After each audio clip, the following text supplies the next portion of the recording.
Everybody, it's Chris. Today I'm going to work on an updated version of my Cricut print and cut for some Zindee files. When I originally made that first video, I was just learning it myself, and I have now come up with some other things that are oh so much easier, cut out a few steps, and hopefully these will help you too. Zindee has some new Stanley lid toppers, and so I thought we would work on some of those today. There's some really cute files. This is the Ghost Be My Boo for Valentine's Day. The one I'm really excited about though are the carriage, called the pumpkin carriage because we can't call it you know who. But I have the pumpkin carriage blanks. So this is just the pumpkin carriage itself, and then this also includes part of the tag that goes on top of the tumbler.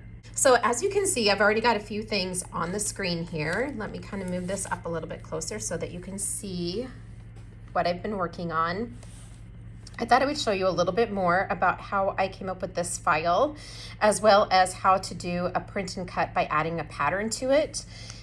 This little guy was kind of a challenge. I just kind of used a mandala download from Creative Fabrica and then did circles and fit it into the tumbler tag itself.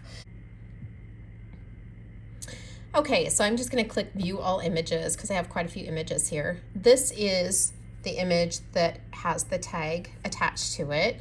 So I'm just going to go ahead and load that to my canvas, and then we're going to go back here to view. And so then that takes me over here to my canvas. What I want to do is ungroup, oops, she's moving around on me. I want to ungroup this. And what I really want on this is just the shape of the tag itself, which is right here. So I'm just going to take this off. These are all still grouped together, so I'm going to ungroup again. There we go. And then I don't know for sure what this little half circle is. So we're going to go ahead and delete that. And then I'm going to take this guy right here, which is the pumpkin carriage itself. I do not need that anymore, so I'm going to go ahead and delete it. I just want this simply because that's going to give me the size of what mouse head fits onto it. So let me move this over here a bit. Okay, so this is the tag that I made for this guy to fit on here.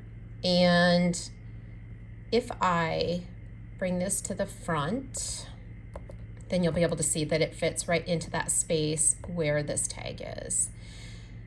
Okay. These other images that I did are actually for just the mouse head itself without the tag behind it. So just kind of wanted to show you how I achieved that particular size.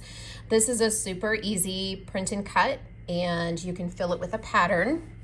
Let's go out here to upload, and I just kind of want to show you how I ended up getting sizes for the pumpkin carriage and what was going to work for what I needed. I also wanted to add one of these guys to the canvas and see how it turns out. Okay, so this is the pumpkin carriage. This is the 40-ounce size. I don't believe there's a 30-ounce size at this point, but you could certainly buy the pumpkin carriage and make your own topper, which is what I plan to do with this bunny head down here. That's not actually a Stanley topper. However, I'm going to add it to one of the lids that they sell, like this guy right here. This is a Stanley topper, so I'm going to make some interchangeable, and that'll be in a different video. But let me just show you how I got to the sizes that I have. Okay, so here's what we're gonna do. This is the pumpkin carriage. I just want the size that's going to fit onto the acrylic. Right now, it is the same size as the acrylic. I have to have an edge so that I have something to seal my resin to. So how I'm going to achieve that is I'm just going to scroll down here. Here's the black part of it, which is the actual size of the acrylic itself, okay? So that is the size I know is the acrylic. Now I need something smaller. The rest of what remains of the pumpkin carriage, let's ungroup this. So this image right here is the actual size that I need in order to have an edge around the acrylic for the resin. So I can see that this needs to be 3.35 by 2.63. So if I come back up here to the black shape, I can go up here and I can change this to 3.35. I'm going to keep it locked, and then that should change the dimension pretty darn close to what we need. 2.67, I'm good with that. Okay, now I don't need this pumpkin carriage anymore. Right now, to me, it's just something that's gonna mess with my head, thinking, what am I doing with that? This is all I need. So now I have now downsized this so that this image will fit on this blank and I'll have an edge. So this is the size that I need, and I can create whatever I want to do with that image. Okay, so this is how I was able to make this little hibiscus mouse head. This is how I was able to do the mandalas with circles to create the same shape that's going to fit onto this acrylic. Okay, same thing with this. I found the size that fits inside the tumbler tag. I downsized it because it's a bit smaller because it includes the tumbler tag itself.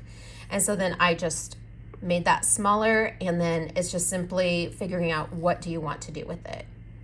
I can tell you that this hibiscus that I did, I love this hibiscus. All I did over here was I actually found a hibiscus download off of Creative Fabrica. I downloaded it, I brought it into Cricut Design Space, changed it to white, and then I just duplicated it and made it different sizes, turned it until I had my hibiscus filled mouse head. And then I changed the background to purple because I like purple. Okay, so that was super easy to do. You can do that with any shape you want. You could do hearts for Valentine's, St. Patty's Day, maybe you use shamrocks. I mean, the sky is the limit. So don't ever underestimate what you can do with just a plain file. Okay, so that's this guy. And then this, I wanted to show you, you can also, add a pattern to this, which is what I did here. Super easy. You just come up here to operation. Okay, you're going to change it from a basic cut. Oops, I fibbed. Let me do that again. We're going to change it to a basic cut, and then print, then cut. I'm going to come back up here again, and instead of a color, I want a pattern. And then here are all of the patterns that I've loaded into my design space. Okay, for example, maybe you want this cute little heart checkered. Okay, that's a little too small, so I'm just going to go down here to my edit pattern, and I can change the scale on that. Super easy. I'm not very patient when it comes to holding the arrows, so I usually just go in and change my scale to 200. You can see I've got a seam here, so I'm just going to go ahead and run that seam off to the side here because I don't want a seam in the middle of my mouse head. So doing a pattern fill for your images is really a lot of fun. And again, sky's the limit. You can see I've got a little bit of line there. So I'm just going to run that up, and now I have an image that's free from seams. And if we click off of it, sometimes it doesn't always update. You can see that I still have a little bit of a seam here, but that will go away. So that's how you would do a print and cut. Download patterns into your Cricut Design Space, and you can do whatever you like. Okay, I'm going to get rid of this. We don't have room for it. And I'm going to get rid of this. We don't have room for that either. So this guy was the same concept. Started with the mouse head, or pumpkin carriage as we call it. Used the pumpkin carriage shape. I put a pattern inside of it, filled it with a pattern, and then I found this quote that was a Disney quote, a Walt Disney quote, on Creative Fabrica. Put that image into my library, and then I brought the file into my canvas, and I sized it down and put it right on top of the pattern. And so then you have a little quote too. So that one was super easy to do. And then I also wanted to show you on the bunny. We're going to get rid of this tag because we don't need it any longer.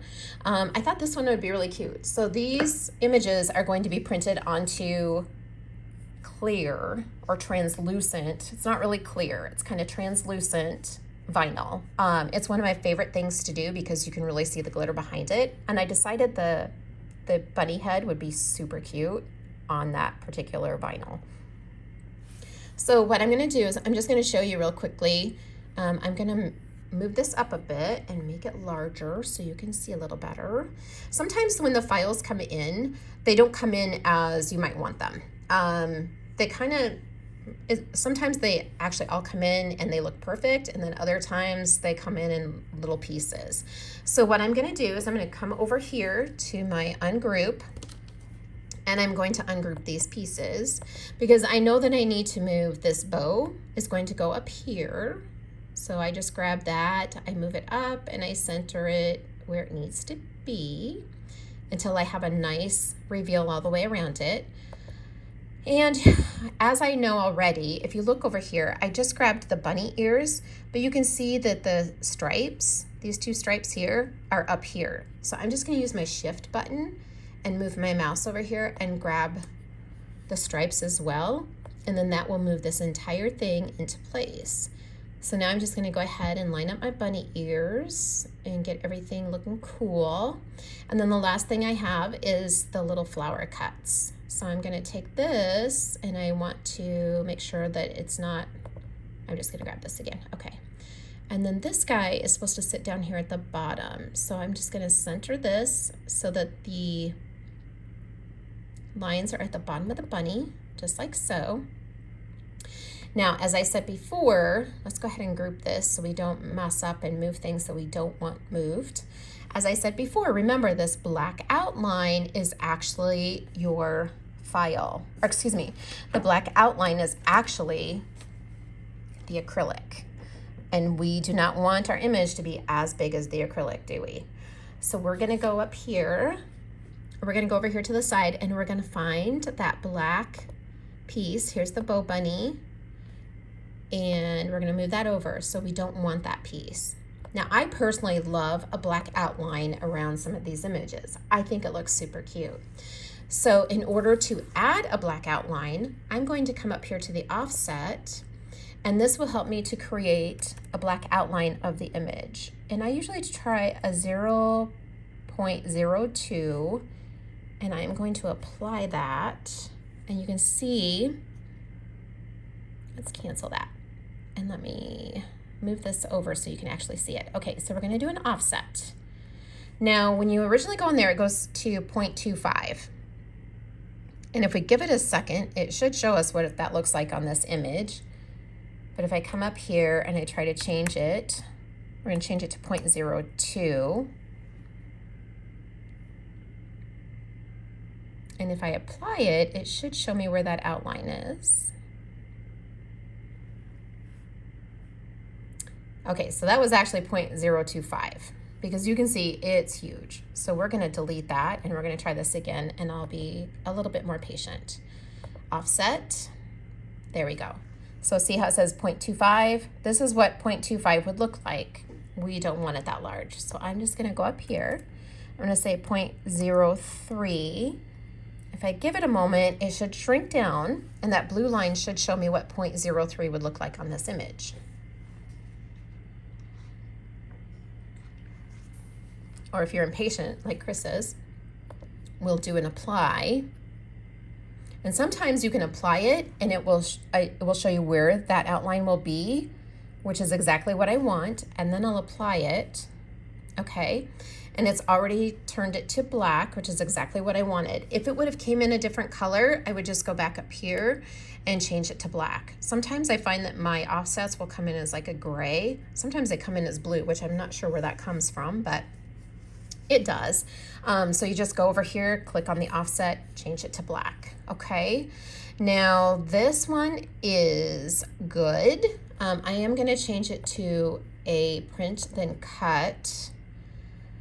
And then the other thing that I'd like to do is, I don't love the green of the bow. So I'm just gonna come over here to the right and find that bow. If I click on the bow, it highlights it. And I want this to be just a little bit brighter green. If I come down here to advanced, then that's gonna let me move it up into a shade that I like a little bit better. That's a little fluorescent.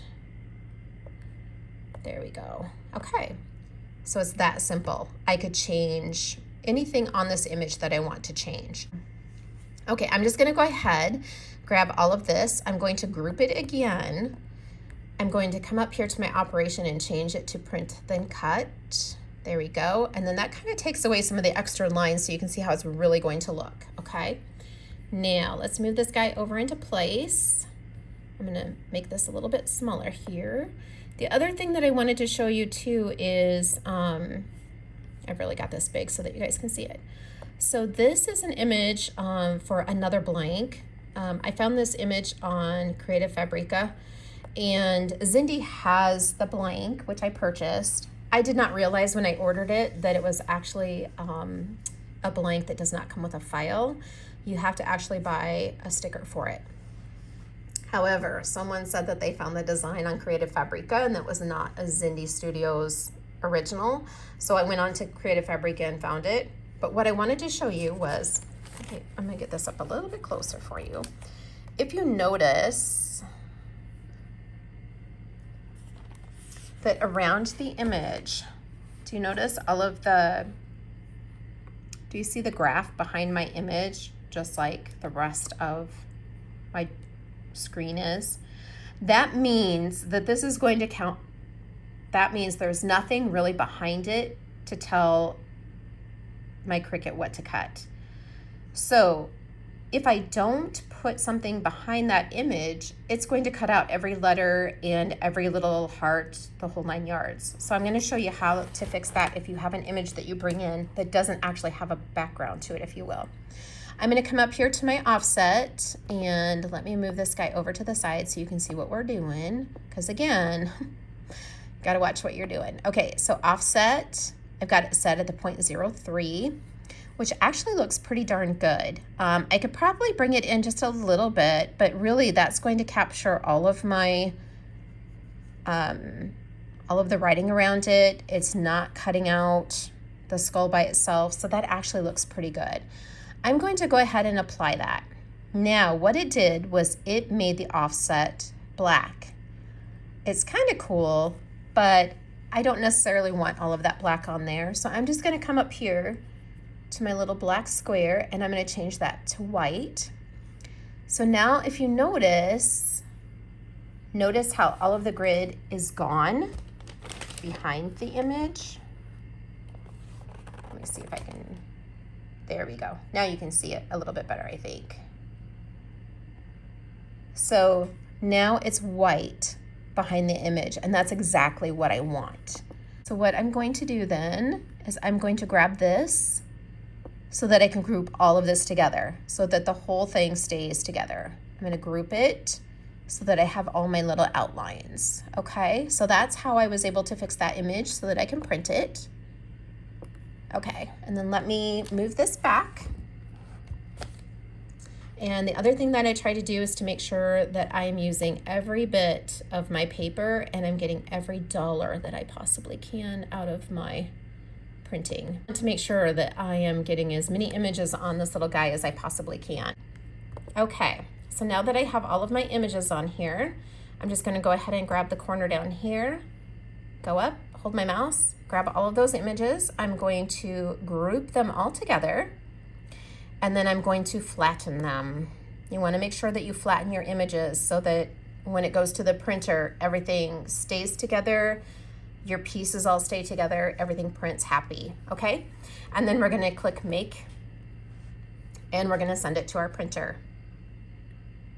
So the one thing that you don't want to forget to do is to change your settings for your printer so that you have, and don't freak out, like, there we go. Don't freak out if it comes in and you're like, oh my gosh, that doesn't look anything like it. Just give it a second for it to catch up, okay? All right, so I'm going to click Continue, and I want to send it to the printer. The Add Bleed is already on. If it's not, make sure you turn it on because that's going to give you just a little bit of extra ink around the images so that you don't have a white line. I'm going to click Use System Dialog. I want that on because I want it to take me to my printer setup. If I don't, it's just going to start printing. I'm going to click Print, and then my printer dialog box will pop up. There's my printer dialog box. I'm going to click Preferences. Now, I have an Epson EcoTank printer, which I absolutely love. I do not have a lot of options for paper, so I just choose photo paper.